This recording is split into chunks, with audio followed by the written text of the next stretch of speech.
नमस्कार दोस्तों, आप देख रहे हैं बिजनेस टुडे। मैं हूं साक्षी बत्रा। क्या आपने कभी सोचा है कि आप जो टॉप इन्वेस्टर्स हैं, जिनको आप फॉलो करते हैं, उनके बारे में अक्सर सुनते हैं, वॉरेन बफेट हो गए, राकेश झुनझुनवाला, रमेश धमानी, इन जैसे टॉप इन्वेस्टर्स के बारे में आप सुनते हैं और सोचते हैं कि इन्होंने यहाँ पर पैसा डाला और बहुत सारा पैसा कमा लिया, इस स्टॉक में निवेश करके बहुत सारा पैसा कमा लिया। क्या आपने कभी सोचा है कि उनके ही स्टॉक्स में निवेश कर लें, या फिर जब वो अपने स्टॉक से बाहर निकले तब आप एग्जिट कर लीजिए और प्रॉफिट कमा लीजिए? क्या इससे आपका निवेश और प्रॉफिटेबिलिटी आसान हो जाएगा, बेहतर हो जाएगा? इन्हीं सब बातचीत को लेकर आज हम ये शो लेकर आए हैं आपके लिए खास। और इस शो पर मेरे साथ बहुत ही खास मेहमान भी जुड़ चुके हैं। विवेक बजाज है मेरे साथ, को फाउंडर स्टॉकेज के। बहुत बहुत स्वागत है विवेक जी आपका इस खास शो पर, और अपना समय देने के लिए बहुत शुक्रिया। हेलो। हेलो साक्षी जी। विवेक जी, मैं आपसे शुरुआत करना चाहती हूँ। ये बहुत ही इंटरेस्टिंग कॉन्सेप्ट हम अक्सर सुनते हैं इसके बारे में, आपने भी कई बार इसके बारे में बातचीत की है, तो आपसे ही समझना आसान रहेगा हमारे सभी व्यूअर्स के लिए कि इनफैक्ट ये कॉपी कैट इन्वेस्टिंग या क्लोनिंग ऑफ पोर्टफोलियो होता क्या है, हम्म। और इसके क्या मायने होते हैं? क्या इससे जल्दी पैसा बनाया जा सकता है स्टॉक मार्केट्स में? तो साक्षी जी, स्टॉक मार्केट एक ऐसा प्लेटफॉर्म है जहाँ पे इंटेलिजेंट लेवल के अलग अलग ग्रेड है, करेक्ट।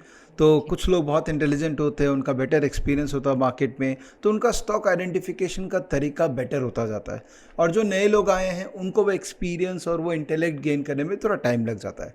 तो क्लोनिंग स्ट्रैटेजी का मतलब ये हो गया कि जो लोग ऑलरेडी इतने साल से मार्केट में हैं, जी और अगर वो मार्केट में हैं, सर्वाइव कर रहे हैं, तो अच्छे ही होंगे, नहीं तो सर्वाइव जी, कैसे करते हैं। तो आप ये बिल्कुल। मान रहे हैं कि क्योंकि उनकी स्किल सेट अच्छी है, तो मैं चुपचाप उनका पोर्टफोलियो का एज इट इज़ कॉपी कर लेता हूँ। तो उनका पोर्टफोलियो मल्टीपल प्लेटफॉर्म से जहाँ मिल जाते हैं, हमारे स्टॉकेज में भी उनके पोर्टफोलियो हम दिखाते हैं। तो आप रेगुलर बेसिस पे उनका पोर्टफोलियो देखते हैं और आपको लगता है कि कभी उन्होंने एंट्री किया कोई स्टॉक तो आप भी घुस जाते हैं, कभी उन्होंने एग्जिट किया कुछ स्टॉक तो आप भी निकल जाते हैं। तो दिमाग कुछ नहीं लगाना अपना, वो जो कर रहे हैं, दिमाग खाली इतना ही लगाना है कि कौन सही बंदा है जिसको आपको क्लोन करना है। बस बिल्कुल। वहां तक एक बार लग गया, उसके बाद में बस वो अपना काम करेंगे और आप एंजॉय करेंगे। एब्सोल्युटली, बहुत इंटरेस्टिंग बात लग रही है, क्योंकि जिन लोगों को बिल्कुल आइडिया नहीं है कि स्टॉक मार्केट्स में कहाँ निवेश करें, आसपास आप भी अक्सर लोगों से बस यही सुनते होंगे, चाहे वो आपके घर वाले हो, दोस्त हो, जहां पर भी आप जाते हो, सब आपको पहचान के ये बोलते होंगे, विवेक जी कहाँ निवेश करना है, कौन से स्टॉक में खरीदूं? तो ये आइडिया तो बहुत अच्छा लग रहा है कि आप जो टॉप इन्वेस्टर्स हैं, लेजेंडरी इन्वेस्टर्स हैं, उनके पोर्टफोलियो को कॉपी कर लीजिए तो आसान है, मतलब आप हम्म। प्रॉफिट कमा सकते हैं। लेकिन इस स्ट्रैटेजी के पीछे एडवांटेजेस और डिसएडवांटेजेस भी जरूर होंगे, क्या वो शेयर आप कर सकते हैं हमारे व्यूअर्स के साथ? ये एडवांटेजेस तो इसके ये है कि क्योंकि कोई भी एक स्टॉक को पे एक जजमेंट बनाने के लिए मेरा मानना है कि आपको 300 घंटे का रिसर्च उस स्टॉक में करना पड़ेगा। राइट फ्रॉम उसकी वेबसाइट पे जाके उसका एनुअल रिपोर्ट को डाउनलोड करके टू एडवांस उसका फ्यूचर को प्रेडिक्ट करना। और जब आप फ्यूचर किसी भी बिजनेस का प्रेडिक्ट करते हैं तो आप उसके सेक्टर का भी एक प्रेडिक्शन करते हैं, तो बहुत डीप एक्सरसाइज है। तो 300 घंटे एक एवरेज में लगती है कंपनी में जजमेंट बनाने में, तो वो हर किसी के बस का नहीं है। तो एडवांटेज यही है कि जो बड़े लोग हैं जो मार्केट में इतने साल से हैं, उनका क्योंकि नेटवर्क बहुत अच्छा होता है, उनका होमवर्क करने का एक फ्रेमवर्क बहुत अच्छा होता है, तो आपका वो एक पहला स्टेज जो है ना वो इजीली पार हो जाता है। जी जैसे मैं आपको कहूँ कि जैसे CFA लेवल 1 2 3 होता है, तो CFA लेवल 1 में कई बार ऐसी होती है कि अगर आपने CA किया हुआ है जी। तो CFA लेवल 1 एग्जाम्प्ट हो जाता है, आपको एग्जाम देने की रिक्वायरमेंट नहीं है, क्योंकि मान लिया जाता है कि इतना तो आपको आता ही है। आता ही तो होगा। बेसिकली आपको एग्जाम्पशन मिल गया वो शुरू के मेहनत के। लेकिन जी डिसएडवांटेज ये है कि वो कब एग्जिट करेंगे आपको नहीं पता लगेगा, क्योंकि या तो आपके पास उनका मोबाइल नंबर हो कि वो आप बता दें कि मैं आज एग्जिट कर गया हूँ और आप एग्जिट, वो अनफॉर्चुनेटली हम सबके पास नहीं है। नहीं है। तो जब एग्जिट वो करते हैं तो टिपिकली क्या होता है, पोर्टफोलियो अगर वो 1% से ज़्यादा होल्ड करते हैं किसी कंपनी में, तो वो कंपनी को डिस्क्लोज करना पड़ता है क्वार्टरली रिजल्ट में। या जी कभी कोई दिन बड़ा डील हुआ है तो वो बल्क डील या ब्लॉक डील के अंदर में एक्सचेंज में डिस्क्लोज होगा। ये जी। सारी इंफॉर्मेशन स्टॉकेज में है, लेकिन आपको रियल टाइम नहीं पता लगेगा। मुझे कई लोग पूछते हैं कि सर राकेश जी ने आज किस में एग्जिट किया, ये कैसे पता लगेगा? तो मैं उनको ये बोलता हूँ, तो राकेश जी बताएंगे, वो कोई नहीं बता सकता आपको। जी तो जी। आपको पता लगेगा क्वार्टरली रिजल्ट में, जब कंपनी फाइलिंग करती है तब पता लगेगा।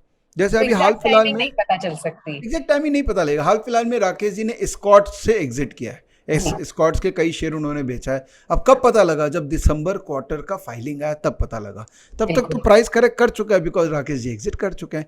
तो जी ये एक डायकोटॉमी है इस पूरा प्रोसेस में कि आपको रियल टाइम नहीं पता लगेगा, तो इसका एक डिसएडवांटेज है। कई बार होता है स्टॉक प्राइसेस उनके एग्जिट के बाद में गिर जाते हैं, क्योंकि जब किसी भी स्टॉक पे कोई बड़ा आदमी एग्जिट करता है ना, तो उसके वॉल्यूम में, उसके डिलीवरी पैटर्न में दिख जाता है। बिल्कुल। तो मेरा ये मानना है, क्योंकि मैं मार्केट डेटा को ज़्यादा बिलीव करता हूँ, तो इन्वेस्टमेंट स्टॉक आइडियाज़ मैं इनसे ले लेता हूँ, बट फिर मैं खुद ट्रैक करता हूँ कि इन स्टॉक में प्राइस एक्शन क्या है, डिलीवरी कैसा हो रहा है, वॉल्यूम कैसा हो रहा है, और मुझे वहाँ कुछ अगर दिख रहा है, कुछ अनयूजुअल हो रहा है, तब फिर मैं अपना एंट्री एग्जिट अपना फ्रेमवर्क के हिसाब से प्लान करता हूँ। इनसे स्टॉक आइडिया मैंने ले लिया, बट इनका एग्जिट और एंट्री मैं नहीं ले सकता हूँ।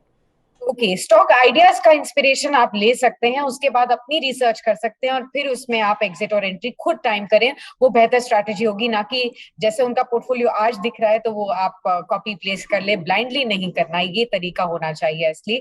तो मैं आपसे जानना चाहती हूँ, अभी जो फर्स्ट टाइम इन्वेस्टर्स हैं जो अभी आपको सुन रहे हैं इस प्लेटफॉर्म पर, जो ये सोच भी रहे थे कि राकेश झुनझुनवाला ने टाइटन का स्टॉक खरीदा या एस्कॉर्ट से एग्जिट किया तो मैं कर लूं, तो अब उनको वो नहीं करना है, तो अगर उनको एक नए सिरे से अपना स्टॉक पोर्टफोलियो आज शुरू करना है तो वो कैसे करें?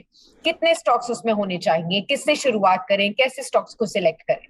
बहुत अच्छा क्वेश्चन है। तो सबसे पहले ये जानना बहुत ज़रूरी है कि आप कौन हैं और आपकी कैपेबिलिटी कितनी है, आपके रिस्क एपिटाइट कितनी है। क्या आप 2 लाख रुपए इन्वेस्ट कर रहे हैं, 5 कर रहे हैं, 15 कर रहे हैं, 25 कर रहे हैं, कितना कर रहे हैं? बिकॉज अगर आप 2 लाख इन्वेस्ट कर रहे हैं तो आप 25 स्टॉक 30 स्टॉक में तो नहीं इन्वेस्ट कर सकते हैं, करेक्ट? तो आप चालू करें। एक तो डायरेक्ट इक्विटी में इन्वेस्टमेंट सबको करना चाहिए। म्यूचुअल फंड सही है, ये कोई डाउट नहीं है।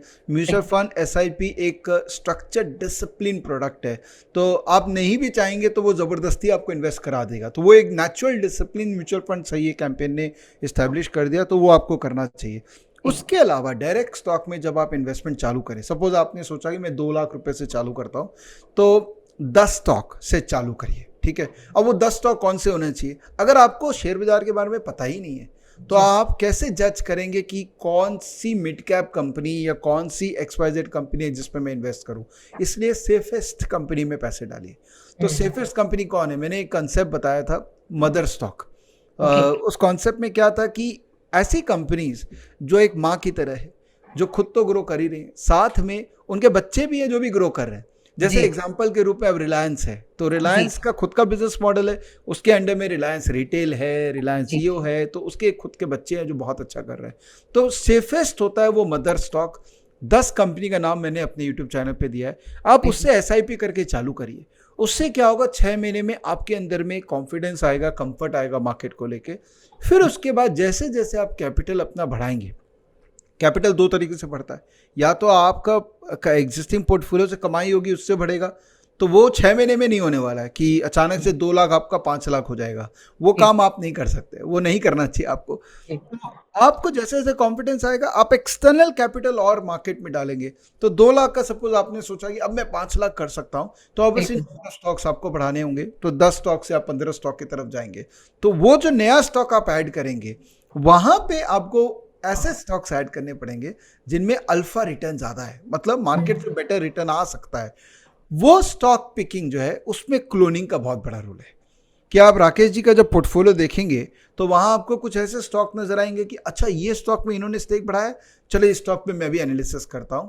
तो आप अगर समय देंगे तो उस स्टॉक पे आप भी जजमेंट बना पाएंगे, and then you will add दो stocks on a regular basis. So eventually मेरा मानना है 25 से ज्यादा स्टॉक नहीं होना चाहिए, क्योंकि 25 के बियॉन्ड में डाइवर्सिफिकेशन का बेनिफिट खत्म हो जाता है, बहुत मार्जिनल हो जाता है। तो बेटर है कि आप over a period of time 2 lakh, 5 lakh, 10 lakh, 25 lakh, 50 lakh पे जाइए और मैक्सिमम 25 स्टॉक में जाके अपना डायरेक्ट स्टॉक एक्सपोजर को फ्रीज कर लीजिए। ठीक है, तो मैक्सिमम आपको 25 स्टॉक्स होना चाहिए आपके एक आइडियल पोर्टफोलियो में, और धीरे धीरे करके आप उसे बढ़ाते रहिए, जो स्ट्रैटेजी आपको विवेक जी ने समझाई है। एक और सवाल मेरे मन में था कि हम ये, जैसे आपने बताया कि आप एक स्टॉक में बढ़ाते चले जाइए और निवेश करिए, आप धीरे धीरे 25 स्टॉक्स तक जाइए, लेकिन इसी बीच हम कई बार ऐसा देखते हैं कि स्टॉक मार्केट्स के लिए काफी चीजें बदलती हुई दिखती हैं, भले वो मैक्रोज हो, कुछ ऐसी खबरें आ जाती हैं जिससे एक पर्टिकुलर सेक्टर मूव करने लग जाता है या एक पर्टिकुलर सेगमेंट के स्टॉक्स बहुत ज्यादा भागने लग जाते हैं। भले ही अगर हम एग्जांपल के तौर पर लें, हाल में जब क्रूड ऑयल प्राइसेस बढ़ रहे थे एकाएक, तो हमने ओएनजीसी और ऑयल इंडिया के स्टॉक्स में इतनी जबरदस्त तेजी देख ली थी। बीच में मेटल्स के जब प्राइसेस बढ़ने लग गए तो मेटल स्टॉक्स शाइन करने लग गए। तो इस तरीके के स्टॉक्स को फिर हम कैसे देखें, या फिर इस तरीके के मोमेंटम को मिस आउट करना बेहतर रहेगा, अपने कोर पोर्टफोलियो पे स्टिक करें, कैसे आगे बढ़े?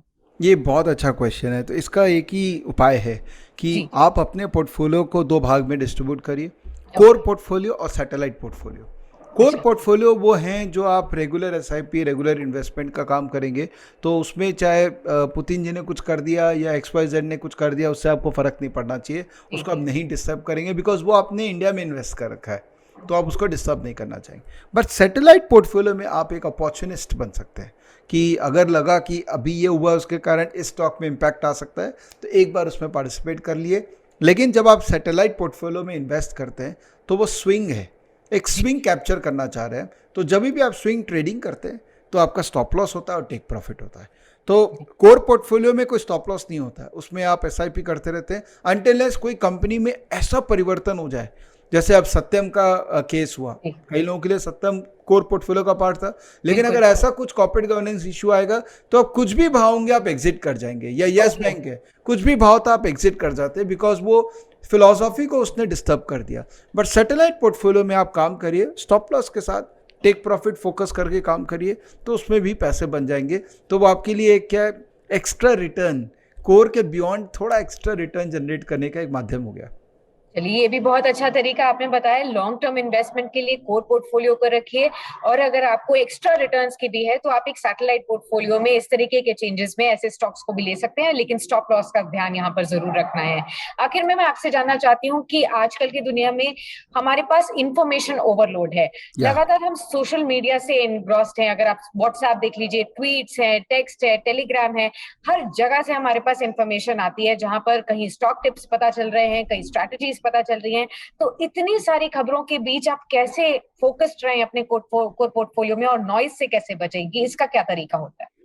देखिए, जब हम लोग इंफॉर्मेशन की बात करते हैं या अपने निजी सोशल सर्कल की बात करते हैं, तो we have so many friends, Facebook friend, Twitter friends, अनगिनत फ्रेंड्स बन जाते हैं। बट कोर तो वही 10-12 दोस्त होते हैं जिनके साथ आप हर तरह की बातें कर सकते हैं, वो आपको समझते हैं और आप उनको समझते हैं। तो बेसिकली ये सारे नॉइज़ के अराउंड में कुछ ऐसे दोस्त आइडेंटिफाई करने पड़ेंगे, स्टॉक्स जो आपके साथ में आपका एक उनके साथ में मैरिज हो गया टिपिकली, तो दैट टेक्स टाइम। ऐसा नहीं है कि ओवरनाइट हो जाएगा।